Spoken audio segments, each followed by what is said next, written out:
All right, welcome to Loop City. I'm your host, Mike Skills. We at Loop City, a group of five guys love hoops, entertainment, and video games. The squad is here today. We got Gonzo Star, Coach Matt, and we got Rad Remm on this whole episode. Today we are recapping the game ones from the second round. So to start up, we gonna go. I'm gonna go to Gonzo, and we gonna talk about Celtics Bucks. And I'm gonna ask you, how did the Bucks win so convincingly without Chris Middleton? Uh, One key component I seen today was definitely Brook Lopez. Uh, Tipping the ball back, getting the team back extra rebound chances. Uh, Grayson Allen, he came in and hit a couple of key shots. Pat Connaughton, and I want to give credit to one thing I can say about them. They have a very good bench. There's three people in particular who really help when Chris Middleton is out. Grayson Allen has been amazing. Pat Yep. Connaughton and Bobby Portis. I didn't even know. Looking at Portis' stats, I think he averaged like 11.6 and like 11.4 rebounds the last series. He's bringing you a double double. He's bringing you 3-point shooting. Yes. Pat Connaughton is bringing you toughness. He's not defending bad. Grayson Allen is bringing toughness and scoring. They have such a great unit um, on that team and great coaching. But let's talk also about Giannis. Hmm. Giannis did not have the best shooting game today, but he got players involved. He got his players involved in the offense today. 12 assists, 12 rebounds. He got 24 points. Got a triple double. Despite some of and most of his shots were kind of where he was getting bumped and he kind of missed the layup here and there. As the series goes on, obviously his field goal percentage is going to become much better. But man, what Giannis is able to do and what Drew Holiday did today. Man, it was huge, man. I think the height is a problem for Boston. Yeah, that size, that The length. size is a problem. It creates problems with the rebounding. It creates problems with the being able to shoot over guys. Um, they're just as physical as Boston are. Man, I don't know, man. After seeing Game One, I know I said what Boston did to the Nets. Man, I don't know, man. I think Giannis is going for number two. Yeah.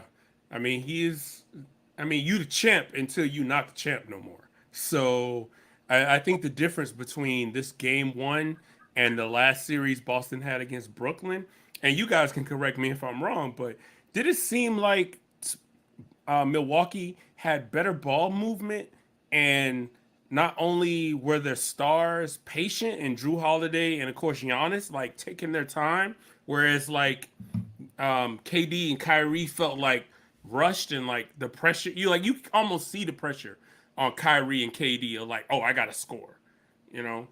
Absolutely. Like, I'm gonna give you an example. I think the thing why Boston was so effective in the last series is that, first of all, Brooklyn Nets didn't really go deep into their bench at all. Right? They Not were not play, at all. they were playing about 7 to 8 guys the whole series. Um, Steph Curry's not a defender. Andre Drummond doesn't move his feet. Blake Griffin is not a great defender, but he did give a great spark. Patty Mills is not a defender. So you got some problems on the defensive end on the Brooklyn Nets. The difference with the Milwaukee Bucks is that Connaughton can defend. Grayson Allen is a scrappy player. Hmm. Bobby Portis can defend. Hmm. Drew Holiday, Drew Holiday is a lockdown guard. Can Giannis defend. can lock, Hmm. yes, can defend. Giannis can lock down and defend. Brook Lopez, not the great defender, but he knows how to use his size to distract you from scoring easy buckets. I'm noticing a trend that this guy can defend. This guy can defend. This Yes, guy can and and and, defend. and what happens is you don't find as many open shooters, Hmm. and these guys got a little height. Grayson Allen he's not like a Patty Mills. He's like 6'5". You know what I'm saying? Yeah. He's about 6'5". Then you got uh who else you got? You got Pat Connaughton, who's like 6'7", right? 6'7". Hmm. So you got a lot of length, size, height. You got guys that got long wingspans, and I mean they're just aggressive, man, and well coached. Yeah. Coach Matt, I'm gonna go over to you. I'm gonna ask you, besides shooting 20 more threes than twos, what adjustments does Boston need to make in game two against Milwaukee? I, I think they got to make some of the open shots because it was clear Milwaukee wanted them to shoot threes, and that's what Milwaukee does. I think they give up. I think they're one of the top teams in allowing the threes in the league, and so Boston, they want to make shots. They're going to have to make the open looks, but also you don't want to play a lot of one-on-one against this team. Right. Long, and one thing that I did notice that was good for Boston that might help going into the next game. Towards the end, Jaylen Brown saw some shots go down. Yes. He's been struggling shooting the basketball in the playoffs. So now with him seeing the ball go in, that's also something that's good for them. Horford's going to make some shots here and there. But one problem they have, they cannot score in the post. Yeah. At all. And they didn't have to against Brooklyn because as you notice, one thing I like about this Milwaukee team, especially on the defensive end, they've got the point of attack defenders with Holiday and with Javon Carter off the bench. You see him sometimes; he'll pick you up three-quarter court. They get you they frustrate you, and then at the rim you have Lopez, you have Giannis, Bobby Portis is long. He's 6'10", 6'11", and they're all tough guys too. Javon Carter's a bulldog. Yeah, it's not like Brooklyn where you get past Kyrie or KD or Patty Mills. And it's the layup line. Yeah, the only hope you have at the rim if you're Brooklyn is if KD's in that spot at the time and he's blocking shots.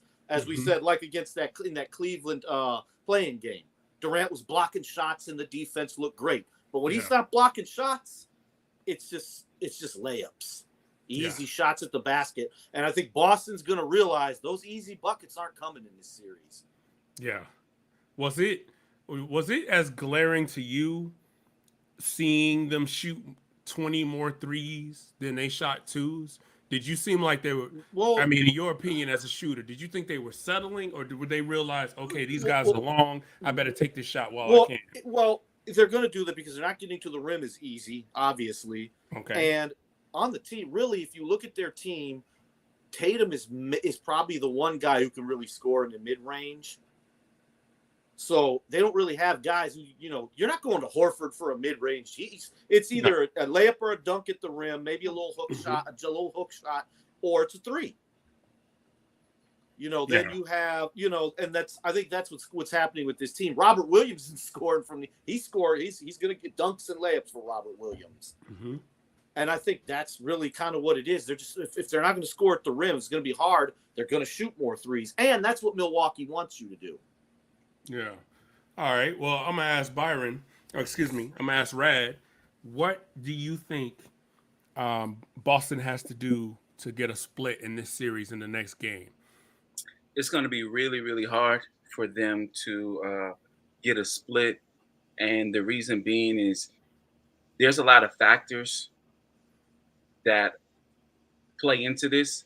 Number one being that Milwaukee has this chip on their shoulder because people are saying that last year's championship has an asterisk to it, so to speak, because of injuries and KD's foot on the line. And they also have that same chip because Middleton is injured. So the series with Boston and New Jersey was so convincing that I guess people were already saying that they were going to win the championship. And the Greek Freak is like, wait a minute, I'm not so sure about that. What Boston is going to have to do is they're going to have to bring it every night. They're going Jaylen Brown didn't really get into a rhythm, and neither did Jason Tatum. So, like what Coach Matt said earlier, you have a rim protector in Lopez. So they're not getting those drives with ease. They're having to alter their shots. So they're going to really have to make a lot of adjustments. You're going to have to get all of your guys going and utilize your bench, sort of like what Milwaukee is doing. Other guys are going to have to really, really step it up for them to get one. Yeah, I think looking at the game, it's going to be a completely different series than against Brooklyn. And, I mean, it shows. The Brooklyn and Milwaukee are night and day. Brooklyn is a team that was the favorite. Miami is actually the champ. They actually have the belt. And Coach Matt, I just wanted to go back to you real quick. You said you had something to add. You look like you got something on your face. Well, remember last week I was talking about the offensive juggernaut that is Grayson Allen. Oh, he was yeah, not quite the juggernaut today. He was not quite the juggernaut today with the 20-plus points, but I think he had 11. He was like, that from a guy yeah, like but that. he gave you the He's a solid 11 guy. points, and he hit, and he was good, and he shot good from three. So, in my book, the offensive, the offense continues for him. Okay, well, while we're on that note of offensive juggernauts, let's go to the return, or should I say, the new version of the Golden State Warriors and that offensive juggernaut who looked a little unbothered or maybe sparked by Draymond getting thrown out early on. Like, honestly, what was just rapid reaction? Just Gonzo Star. What did you think of the game, Grizzlies, Warriors, and what do you think we're in for in this series? I think this is probably the best game throughout the whole playoffs. It was kind of back and forth, especially in the end of the game. Draymond's ejection got the Warriors hyped. I'm disappointed though in the Grizzlies in one thing, that you guys have the height and the youth. Mm-hmm. And you guys let guys like Jordan Poole get 8 rebounds. Yeah. To me, that's unacceptable. He shouldn't get 8 rebounds. There's no way that he gets more rebounds than Kevin Looney. No. Like he's a guard. He should not be getting that many rebounds. That's just unacceptable. Shout out to Ja Morant, and Clay and Jordan Poole. I want to give credit to one person though. Brandon Clark has been playing exceptional. Oh, wonderful. He has been playing wonderful off the bench. And Jaren Jackson Jr. played a heck of a game today. But I think this was the game that they should have won. Yeah. And I think this game is what's going to haunt them. I don't think they get any more than maybe one game. I mean, the Warriors are just too much of a juggernaut. This is a team that when you have your foot on their necks, you got to keep it there. Yeah. Because you give them an ounce of life, the Viper might come back to strike. And it seems like they've been leaving teams in games, not as glaring as Minnesota did in the last series, but they kind of give you some room to come back into the game. And I completely agree with you. I think the Grizzlies played a great game. They competed hard, but they didn't execute. They made mistakes that just showed their inexperience. Absolutely. And they need better games out of Bane and Brooks. Because if they get a good game out of just one of those guys today, mm-hmm. they possibly win this game easily. But those two guys had 2 really, really bad games today. Yeah. Coach Matt, I'm gonna ask you, man. What was your instant reaction at the end of the game when you saw that last play? Because I know we were in the group chat discussing that last play. I wasn't, but look, I had these notes right after it happened. I'm glad. Hey, see, Mike, that's because we're here. We're here. Yes. I'm going to say it right now. The last defensive stand by Golden State showed why their defense is really good. They're on a string. If you notice, Memphis, I think, actually ran a good play with how they inbounded. They knew GP the second was how he was gonna play Ja. So they give the ball, and I think it's Clark sets the little thing to get him the ball on the move. So he has that burst of speed when he catches the ball, so he can get to the rim. And what I noticed was Clay recognized what was coming. He steps over, gets in there so Ja doesn't have the easy lane. And then Wiggins, he's guarding that corner, but he steps into the paint area in front of the rim so that Brandon Clark's not wide open under the bucket for an easy layup or dunk, because Brandon Clark dives to the rim. It looked like just really, really good defense there by them. And then another takeaway for me, and then we'll go to Rad. Offensive rebounding the Grizzlies are one of the best offensive rebounds in the NBA. And they showed it against the Timberwolves, even without Big Steven Adams playing, who might be one of the top 3 offensive rebounders. And it was 16-16. And Golden State's one of the worst offensive rebounding teams. That to me was huge. Even without Draymond Green, they're still getting offensive rebounds. Yeah. Just you could tell they wanted it more. Yeah, They just got after it. it seems like they're using their lack of size in the 4 and 5 position as kind of like, okay, we got a gang rebound. Yeah, and well, I want to give one shout out to DeAnthony Melton for Memphis. I think he played a hell of a game off that bench. He picked up a lot of the slack, especially because he can guard, make shots, and I think he was in double figures today too. So that was big for them. But this, I think Golden State is just too much for him. And this is the series I'm glad it did happen because the Memphis fans and the players, they wanted the smoke. They've been wanting this matchup all year. They wanted the smoke, and they got it. Yeah. And they're moaning and groaning. The fans are moaning and groaning now. Oh, the refs, the refs were awful both ways. Yeah. Today, they were. I didn't see them favoring one team over the other. They were awful both ways. Yeah, and I know we talked about this in the pre-show.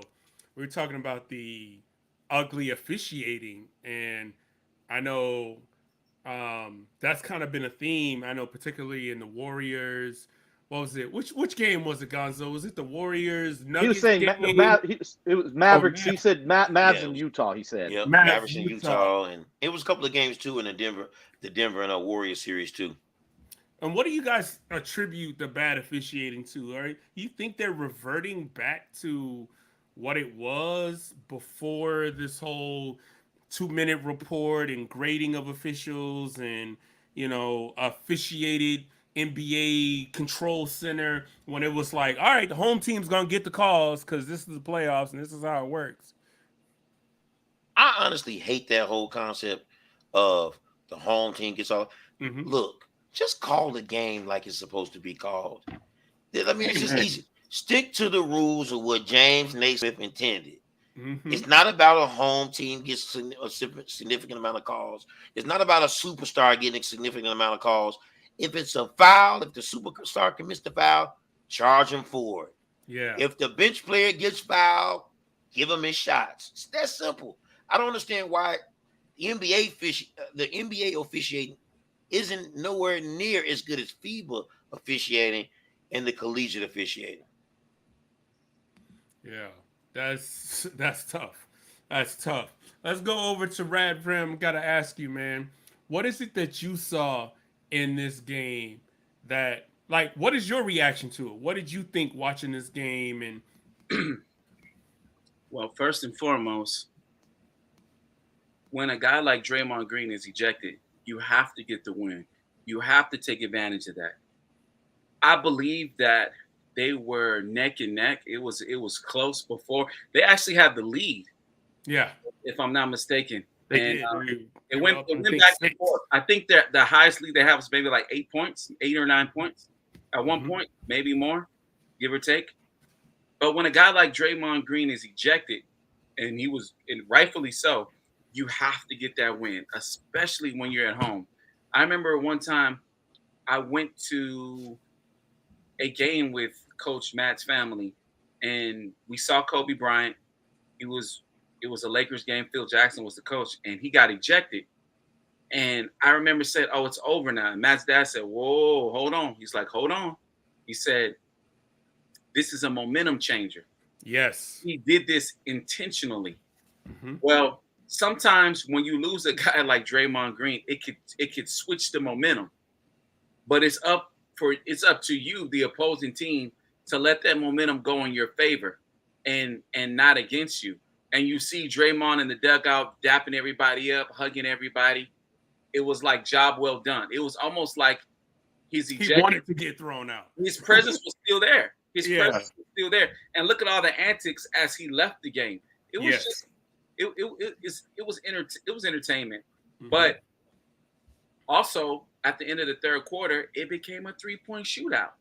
And you're not going to win a 3-point shootout against Golden State. You're not. The NBA must get back. I will be glad when this Warriors era is over. Not because I hate them like I did in past times, because as I've gotten older, I understand that a lot of these guys are 1's. We're never going to see them again. Unfortunately, we'll never see Kobe Bryant again outside of highlights and old tape. And he was retired anyway. But I've gotten to a point to where I feel like I need to appreciate a Klay Thompson and a Steph Curry, because when they're gone, they're gone. And I don't want to, in hindsight, say, I spent so much time hating these guys and now they're gone and I'm not happy with the current day NBA. So I'm very glad that both of those guys, that Klay Thompson is back and to see him hit big shots. But it became a 3-point shootout at the end of the third quarter. It was back and forth. And then it carried into the fourth quarter a bit. You will not win a 3-game with these guys. They have two of the best shooters the game has ever seen. Mm-hmm. And Ja Morant was starting to look like a one-trick pony in the end because he kept going to the left-hand layup, which is a beautiful shot, and which we've seen it work for him late in games in the previous series. But you cannot consistently do that against a team like the Warriors, who's well coached. Klay Thompson knew what was going to happen. He kind of diverted that shot. He caused him to change that shot up. He didn't get the same left-handed layup he got on those two possessions where he scored, and it was very key. It wasn't the same layup because it was expected. You have to diversify your bag. You have to pull other tricks out of your bag. And also, that would have been a great opportunity to use him as a diversion to get, as Pete said in the text, to get that ball to someone else. Like a decoy. To use him as a decoy is what I was trying to say. And as for the officiating, I'm going to save that for my rant at the end. But one last thing I do want to say is there was a play in that game where the ball went out on one of the Memphis Grizzlies. And the refs look at each other, and the announcer said, well, the refs are looking at each other, and they do a jump ball. It was clearly out on the Grizzlies. When you're getting paid that amount of money, you can't miss plays like that. You gotta get those plays. Coach Matt and I used to be referees, so I don't always look at the game from a scope or a lens of just a casual watcher. I'm looking to see how the game is officiated, when the ref is going to swallow the whistle, or when he's going to let him just have at it. So, all right. Well, I think I think we all hit it. We covered every single basis on that. And, right now we are recording this on Sunday, as we normally do. It's 6:30 Pacific time. And so those are the two games that were today. But we have two games starting off tomorrow in the both 1-4 matches. And we're going to start first with a quick preview of the Heat Sixers.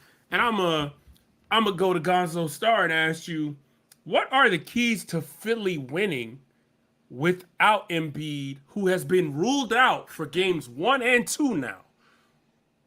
Well, one thing that's going to happen is you're going to have James Harden to turn back the clock and become the James Harden that we have all come to know over the past few years.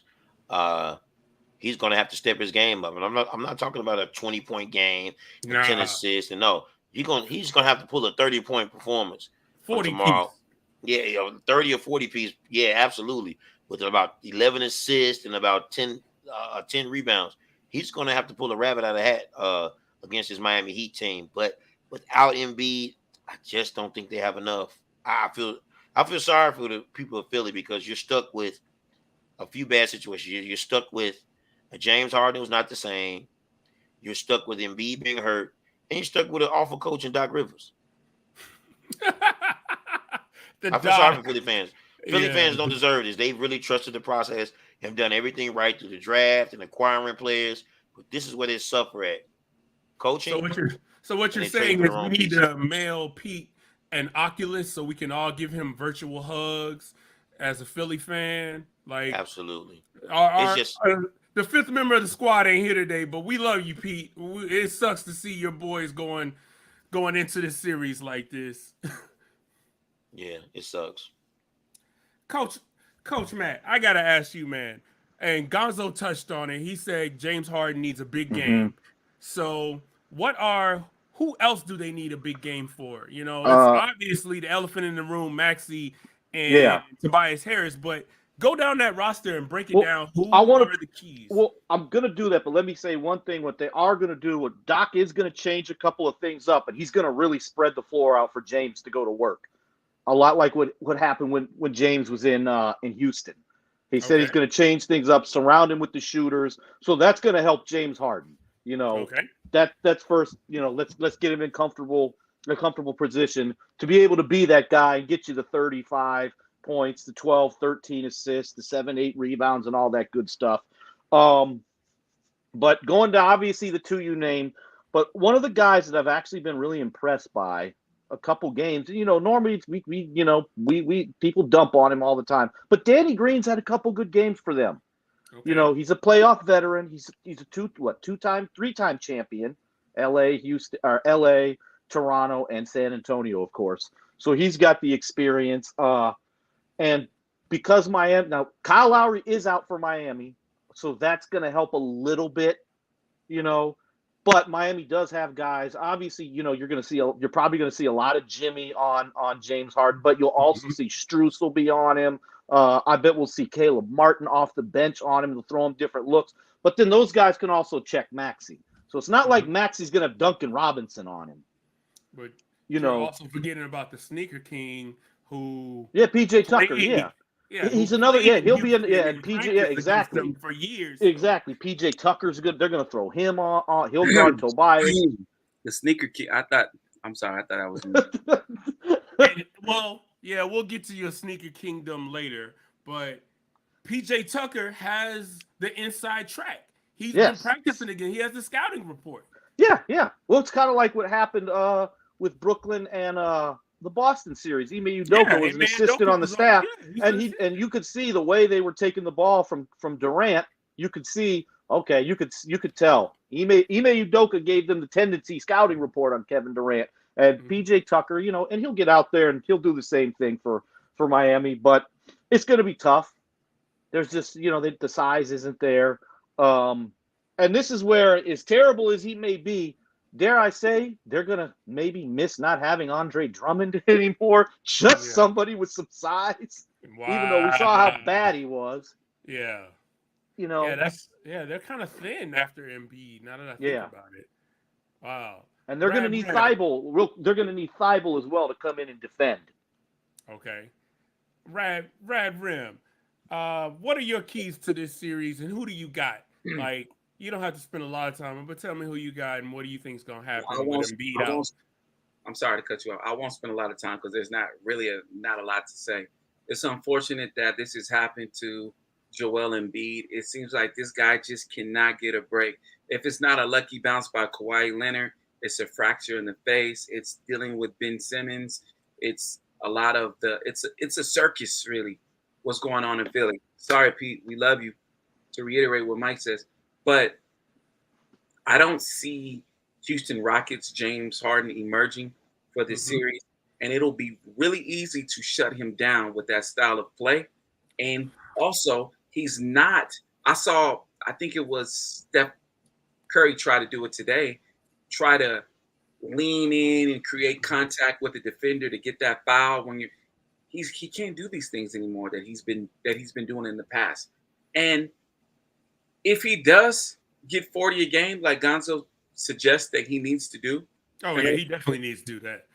It'll just be a statement to say, I still have it. Now, this will be a defining moment for him, and the fact that he took a lot of criticism when he left the Nets. Now, in hindsight, people are saying, okay, he knew the mess that was there. He knew what was going on. And it was a best move because obviously they didn't win. And if he's there, we don't know if that changes. It obviously creates more space and gives Steve Nash more scenarios when you have three scorers like Harden, Durant, and Kyrie, and it creates matchup issues. However, it's a defining moment because this is what you wanted. There was also a report saying that he would roll his eyes when Nash would make plays for Durant, and he felt that he was equally as deserving to get that ball and have the offense run through him. Well, he's got his opportunity now. Only difference is there's no Chris Paul on this team. There is no Capella who can penetrate and throw that lob to. There's no Eric Gordon to post up in the corner and to kick it out to. Maxi's also going to have to step it up. And so is J. Cole. I'm sorry, Tobias Harris. So, and like what Gonzo said, I'm not a Doc Rivers believer. I'm sorry. He's probably a nice guy, but I feel that if he has a job, Mark Jackson should have 2 jobs. Wow. Matter of fact, here's going to be a hot take. The fact that, and this is going to sound crazy, Colin Kaepernick should have been on 2 teams before Doc Rivers got 1 coaching job. Wow. Well, Doc does have an NBA Finals ring, so I mean, there's a lot, and he came out and addressed it this week. And real quick, did you see that post game where he came out and he addressed the 3-1 before they went back to Toronto? Did you guys see that? No. All right. Well, Doc was like, well, he started running down the list, and you could tell it was bothering him. And he was like, well, the first 3-1, Chris Paul was injured. Houston came back on us, and he was like, you have to put some context to it. And then he was like, the last 2, those are on me. And I'm just like, you could tell he was getting cooked. And he was tired of getting cooked. They're all on him. Speaking about going down the list, I'm appalled. It is a travesty to me that Doc Rivers made the top 15 coaches of all time and Tom Johnson on this. It's horrible. 1 ring. 1. Yeah. And look at who he had. And let's not make any mistakes about it. That's a good ring, though. He's also the reason he could have had Tim Duncan in Orlando, and he blew it. This guy, I've never seen anyone give more passes for blowing it like this guy does. And also, he was the GM of Lob City, and that was a disaster. Yeah. Moving right along, we're going to go to the remaining 1-4 matchup, Suns Mavs, and I know somebody has a lot to say on this, but I'm going to go to Gonzo Star first and say, what are the keys to the series? The Suns got Booker back in the last game when they prevailed over the Pelicans, and Luka is starting to look himself. So what are the keys to this series? Just looking at it, where do we go? Where do we start at? Well, the keys for Dallas to win is going to be Luka, don't play iso ball, trust your teammates because you got the weapons, and rebound well. And I'm not asking you guys to be be excellent defensively, but stay in front of your man. Don't give him easy shots. Phoenix Suns' key to winning, to me, in my opinion, is to run the floor. Because you got the guys to defend. All you have to do is run the floor, make easy buckets, because they're gonna be there. You got arguably one of the best point guards to ever play the game. You got a big man. You got a shooting guard. You got wings who can defend, and Mikal Bridges and Jay Crowder. And then you have some decent guys on the bench like JaVale McGee, Cameron Payne, etc. You got a lot of key weapons. It should be easy for Phoenix to win this series, but I'm picking Dallas to go to the next round. Wow. I was not expecting that. Wow. Why do you put Dallas over? Like, that's a surprise. I did not see that coming. I put Dallas over them. I put Dallas over them because Dallas has guys who can handle the ball. Luka can handle the ball. Jalen Brunson can handle the ball. Dinwiddie can handle the ball. But then you got big guys who can shoot like Bertans and Maxi Kleber. You can bring some height in and a Boban to get you some rebounds and kind of stay in the paint a little bit. Get guys off their square in the paint. So, and they got enough on that roster. Dorian Finney-Smith. You got a line of players that you can swap in and out. I don't have to just go with seven players the whole game. I can go 9 or 10 possible, and keep fresh legs out there. They got what it takes, and the coaching is pretty good. Jason Kidd is a pretty good coach. I mean, to be honest with you, at the beginning of the season, when the Mavs kind of struggled, nobody assumed that the Dallas. I read more reports about Dallas missing the playoffs in the beginning of the season. Yeah, and then Coach Matt had pointed out something. He says, "Watch, He told me this right before half. He says, "Watch, they're gonna come back." He said because they're one of the best defensive teams in the league. They're getting real good at defense. So I started watching it because Coach Matt told me to check them out. So I started watching them more, and their defense was like locked down, especially in key moments. And they ascended from like way at the bottom to like number 4. They could have easily been 2 or 3 possibly, except for a few games. But the Mavericks rose to the occasion, and I think they got a bona fide superstar in Luka Doncic, and he can make the rest of his players better. He does not have to ISO and have to be the only guy to score. Jalen Brunson has proved his worth in that first round. Dinwiddie, we already know what he can do coming off the bench. You just have a lot of weapons on that Dallas team. Good coaching, great owner. And I think they're a good team if I'm not mistaken, I think somebody might have said, maybe I'm wrong, that Dallas is a good road team. Yes. That helps. Yes. That really helps. When you can win on the road, when you can win on the road, in the playoffs, that makes you that makes you a very difficult team to beat, because that means the away crowd does not bother you. You don't waver when everything seems like it's against you. You actually rise to the occasion. That's a tough out, man. It's tough to beat a team like that. And you're absolutely right, because in the regular season, they were a good road team. They were a great road team, actually. And in the last series, they won 2 games in Utah and were a play away from winning the third. And Utah is historically a hard place to play. The crowd is rowdy, the elevation, all of that stuff. So those are actually valid points. I'm going to go over to you, Coach Matt, because you and I are both buying all the Luka stock that we can get right Absolutely. And I said this before. I don't know if I said it on one of the previous episodes, but I believe Luka is top 5, and he's not 5. Like, he is already one of the best players in the league. I have the Suns, but Matt, you tell me what I should look at. What are the keys to the Suns winning this? Because Gonzo clearly spelled out what Dallas has to do. I think first off, it's good. The key to me is how they're going to defend Luka, because Luka's very smart in hunting matchups that he wants. Yes. He's going to try to get Chris Paul on him a lot because he knows he can abuse Chris Paul. Chris Paul is too small. And Luka's not KD. You're not going to push Luka out of the way. He's a big boy. So, and he's good. That's what he's going to try to exploit, that mismatch. And I believe, which means Bridges is probably going to be on Brunson.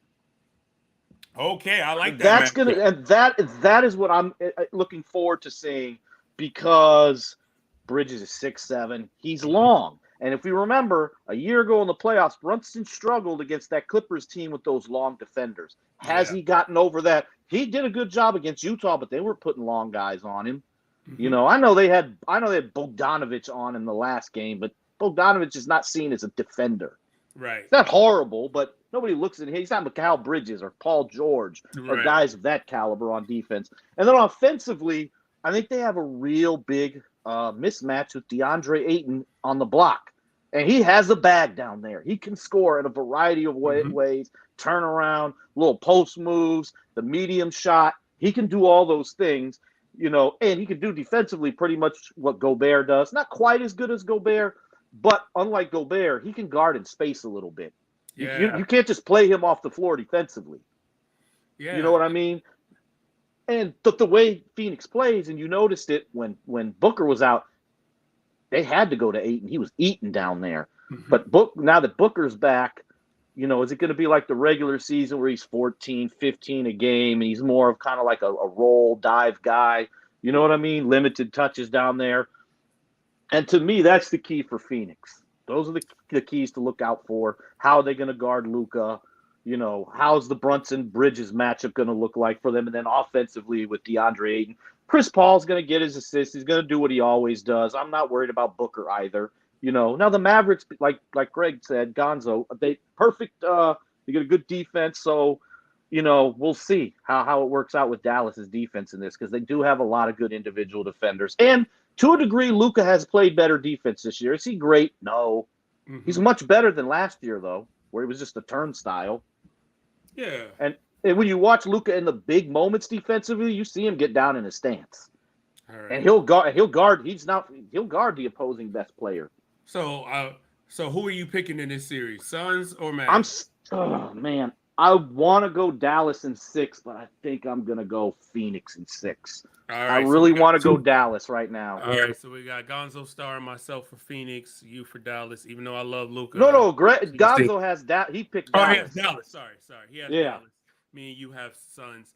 Mr. Rad Remm, who do you have in this series, man? I'm gonna go with my man CP3. I don't think I've said it on a podcast before. I've been a fan of his since before his rookie year. Actually, since he was in high school. I would love to see him win.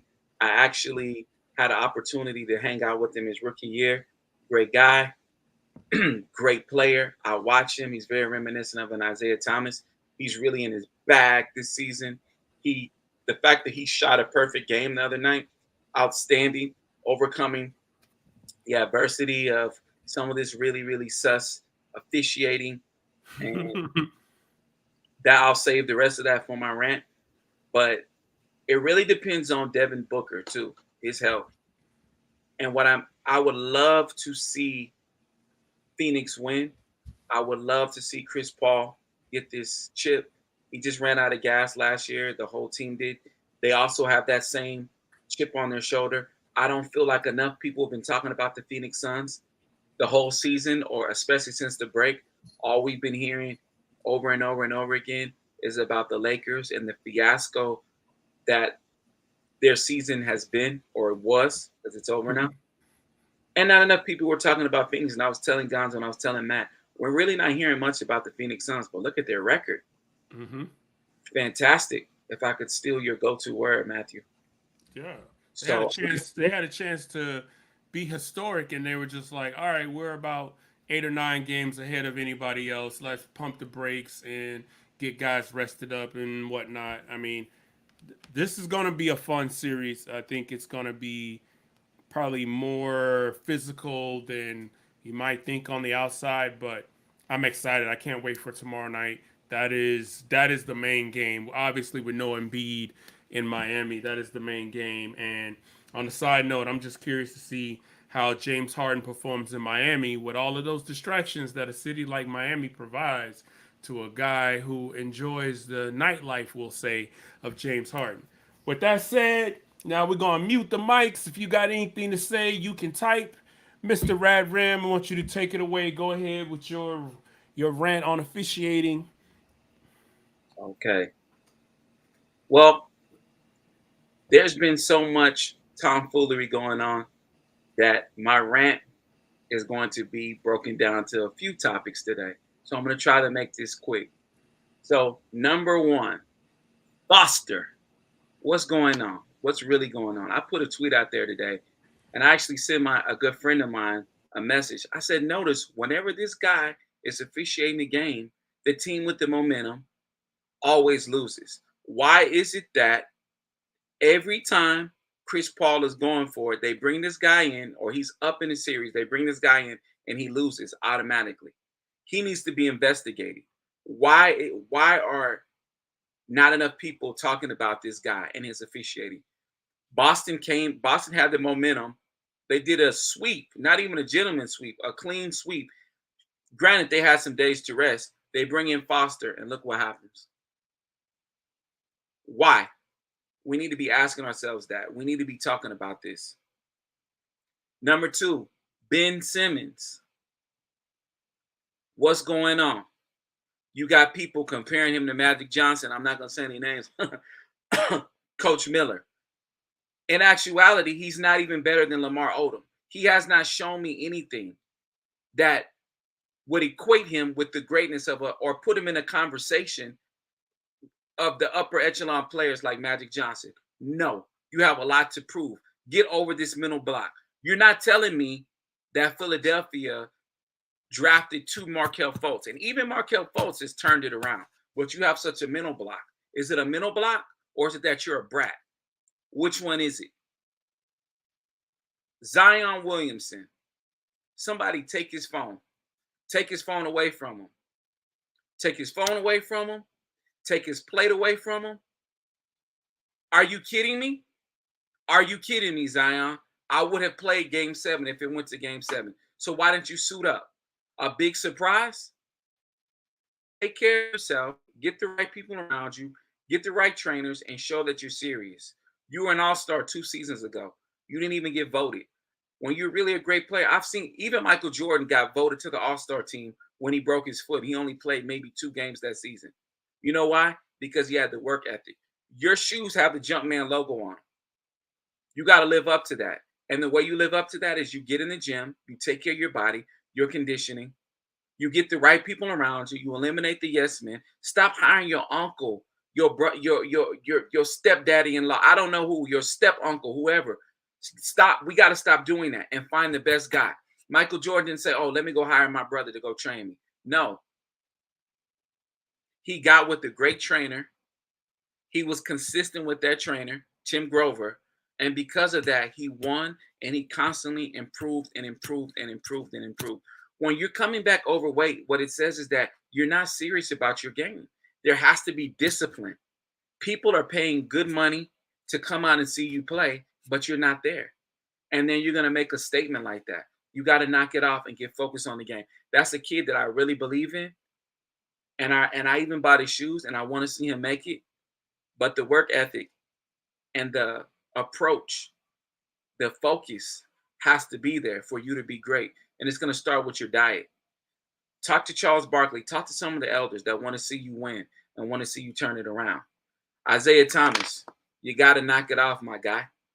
I have happy belated birthday, by the way, Isaiah Thomas. But you got to start running your mouth. You need to get all that hatred, all that bitterness out of your heart.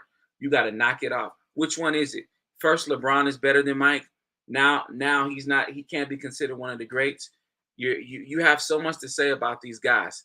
You know, saying that you can't be a great if you got swept. Well, if my memory serves me correctly, you were 32 years old, not even 32 years old. You were 29 years old in your prime. People keep on perpetuating this narrative that the Pistons were old when the Bulls beat them. They weren't. Isaiah Thomas is only 2 years, and Aguirre were only 2 years Michael Jordan Sr. You were 29 years old, both of y'all. You were in the prime of your career. You got swept. Does that mean you're not great? No, you're definitely great. Do we like you? Hell no. Are you great? Absolutely. I'm not putting Kyrie and these guys above Isaiah Thomas, but you need to get that hatred out your heart. You did it to yourself. Congratulations, you played yourself. That's why you won. I got to talk like Shannon Sharp. That's why you went on that dream team, because your heart ain't right. Got to get that head out your heart. And lastly, Winning Time. I love it. For entertainment, as a show, it's great. It is a fictional account with dabs, or I don't know how much, with dashes of true events that took place that season or over the course of the Lakers dynasty. However, I made a post on social media. I don't know if it was Twitter or my Instagram story. I'm not sure, which probably Instagram. I made a post and I said, as much as I enjoy watching this show, if it's going to hurt people like Jerry West, who have done so much for the game of basketball, then I don't want season 2. Because my buddy Moses and I have had the pleasure of getting to know one of his sons, one of Jerry West's sons. His name is Mark. We work out with him. He is an incredible, if you see this guy shoot the basketball, it's unreal. You know, only a pro could have taught him to shoot the ball like that. The guy comes in the gym and he warms up shooting from half court and just sinks everything. And he has spoken so highly of his father. If I had a son, I would want him to speak about me the way Mark West speaks about his father, Jerry. And the Jerry West that he's described to us is a far cry from what we're seeing in Winning Time. Unfortunately, his dad is portrayed, he's supposed to be the comic relief in this show, and he comes out looking pretty bad. But because I know Hollywood and how it functions and how it operates, I understand that there's a lot of fictitious or exaggerated aspects put into the show for entertainment purposes. It's unfortunate that Jerry West feels the way he feels, and we have to be careful with the images that we put out. because it's been said that Jerry Heller died of a broken heart after Straight Up Compton came out because how he was portrayed in that movie. And so it was with Ike Turner. They said that for years he was so broken by how he was portrayed in the film What's Love Got to Do with It. And he said a lot of it was untrue. And we really don't know because we weren't there, obviously. But I think that if it's so damaging to Jerry West and he's so upset, if the show is to continue, they need to change that character. They need to change how that character is written and portrayed if it continues, because he's 83 years old. And things matter such as that, how you're portrayed. When you're up in age, it could be more damaging. So that concludes my weekly rant. It's been real. All right. I want to thank you for that. I want to thank everybody on the show, everyone that got it, everyone that tuned in. We are the Loop City. Hold on. One last thing. I'm sorry. Sneakers. We didn't touch on that because my rant went a little long this week.